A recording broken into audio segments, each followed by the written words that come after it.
Welcome to Rockstars. So in this video, I am going to tell you that how to use chroma key and replace your grey screen. So first, select your media from here, import media. I am just going to stop media to show you.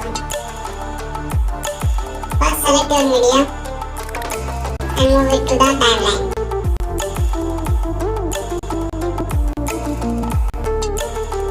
And then select this for your background.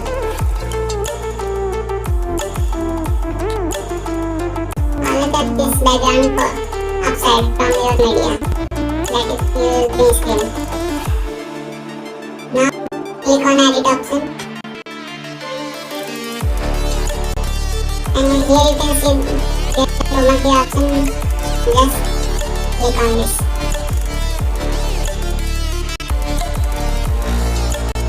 Selecting this media. Now here in the select eyedropper tool from here and just go to the green screen and right click on this. And here you can select your color range and click on OK.